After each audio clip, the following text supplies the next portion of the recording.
I did my project on really the collapse of communism and the collapse of the Soviet Union in general. So following World War II, the Soviet Union and communism in general really had a positive look to it. It had kind of a utopian promise, and after defeating the Germans, the Soviet Union honestly had a lot of sympathizers, and their model really had a lot of potential. But then fast forward 40 years later, and the Berlin Wall is coming down in Germany, and the question really remains, what happened?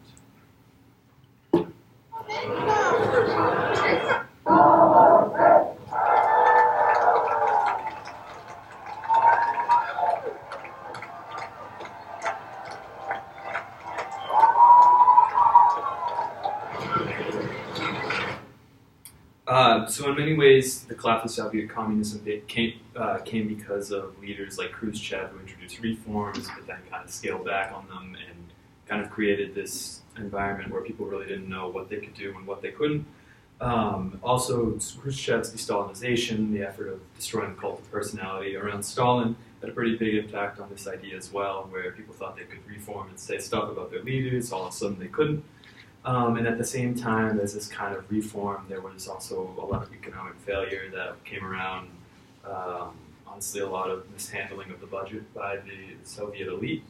And this was coupled with a bunch of series of events where the people of the Soviet bloc were repressed. One of these being in 1956, the invasion of Hungary, which really toppled the kind of utopian promise that communism and Soviet communism had.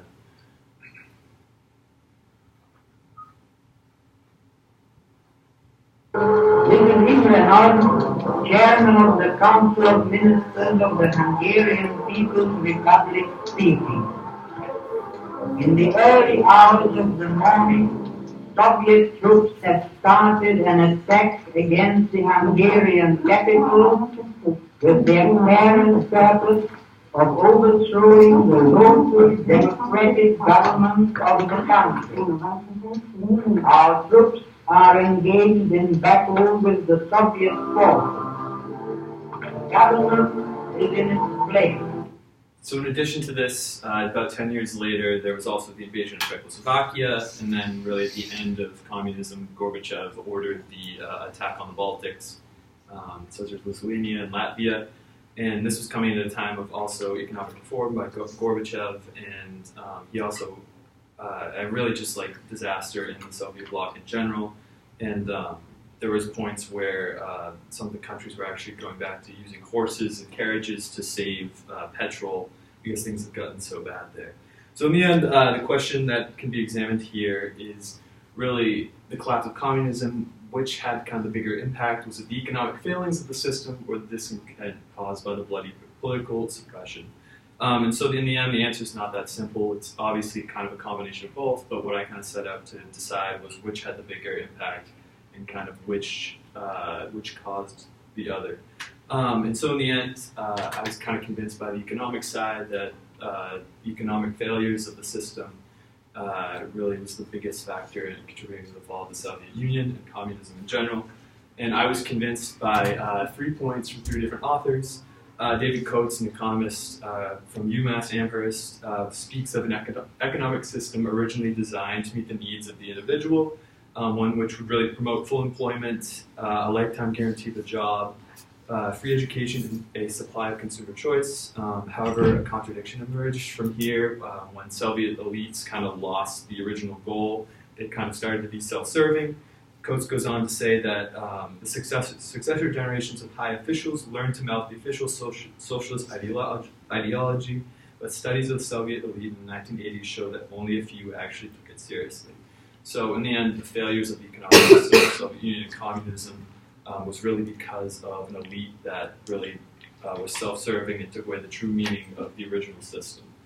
My next author, Sakwa, talked about kind of the economic strain of the whole system of maintaining the Soviet bloc, and how really by the 1980s the standard of living everywhere had gone way down. And also one of his biggest points was this unforgiving divide between the military and the civilian. What he says is the Iron Curtain between the USSR's military system on the one hand and its civilian economy and society on the other was a significant factor in the Soviet collapse.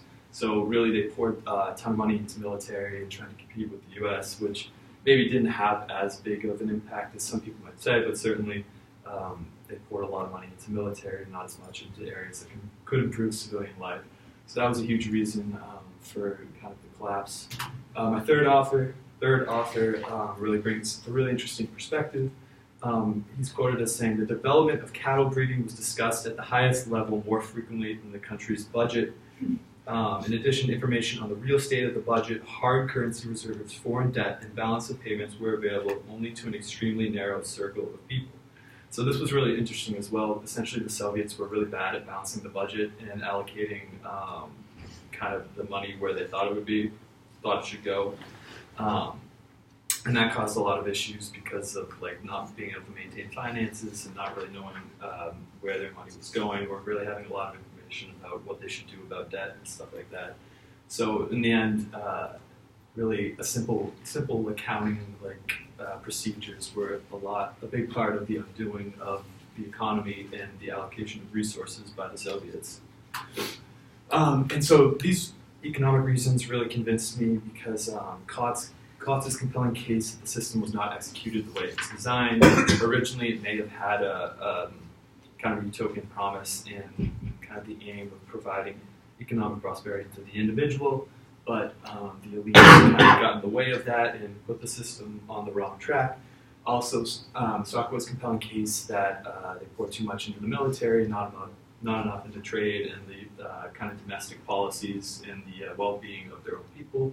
And then also my final author's quote about cattle breeding I thought was very poignant, and they're kind of like more focused on really like the strict domestic stuff rather than kind of the whole budget in totality. And one of his quotes really stuck with me and kind of I think shows why the economic had more of a role in collapse than kind of the political suppression. Essentially said that the USSR faced a crisis in its balance of payments and accounting system that developed into a broader economic crisis and led to a steep decline in production and the standard of living, political destabilization, and finally the collapse of the political regime of the Soviet Empire. So essentially, these economic failings caused kind of all the other issues. Well, without kind of the economic trouble, there wouldn't have been the political destabilization and all these other issues. So first, it was the economic problems, and then everything else behind it was sort of a waterfall effect. And that's really what convinced me, this kind of quote right here. And so, obviously, I have to also address the other side, which was the bloody repression, kind of the two things I examined in this. And like I just said, you really can't discount this, because certainly kind of the reaction of the people of the Soviet bloc to the Soviets' repression played a big role in the collapse of communism. And I really examined three different authors' point on three different events here. Lynn Davies speaks to the Hungarian crisis that I showed the video before. Munich declared Hungarian neutrality, and Soviet tanks rolled in to crush kind of all the reform and the protests that were going on. And really what his point is that it sent shockwaves to the Communist Party. After 1956, quickly participation rates in the party dropped across Western Europe by sometimes half, especially in places like Denmark and the rest of Scandinavia. And he even quotes Tito, who says, after this event, socialism has received a terrible blow. It has been compromised. Just look at what terrifying resistance a scantily armed people can offer with its bare hands. So essentially, communism lost sort of its luster here once people saw the bloody repression. And then our old friend Judd goes into Czechoslovakia and kind of the lost illusions of it. In this event, 137 Czechs and Slovaks were killed, many in a fierce battle for a Prague radio station, which was kind of a key characteristic of a lot of these events, kind of the battle over media. And Judd eventually says, never again would it be possible to maintain that communism rested on popular consent or the legitimacy of a reform party or even the lesson of history. So basically, the bloody kind of repression showed by the Soviet government made it visible to people of the Soviet bloc that really it was never going to be about them. It was going to be about these elites in Moscow and their own interests, not really the interests of the individual. And then my last author speaks about Lithuania. These were kind of known as the January events. This is what I was talking about before. Within the Baltics, kind of Gorbachev in his final throes for power had sent in troops to Latvia, Estonia, Lithuania, and kind of had the same thing, like this battle over radio stations and stuff. And what was interesting here is that Soviet repression really became a rallying cry for Lithuanians. They formed human shields around kind of key points in the capital. And essentially what the 14 were killed, and essentially what the Soviet attacks did was inspire a greater sense of nationalism. And really, once these attacks were over, there was no going back for the Lithuanian people. They were inspired, and the next day, like millions of people like showed up to show their support. So essentially, what the repression did was inspire them, greater sense of nationalism, and really contributed to the collapse in the end. But I do still think that clearly the impact was massive on the collective psyche of the political repression and the response by the people, just kind of showing them that communism was never going to work for them. But I do think economic kind of has the edge over its really extent towards the collapse of communism because of it really caused these political events. So without the economic instability, there never really would have been this reform. So then there never would have been the reaction which caused the political suppression.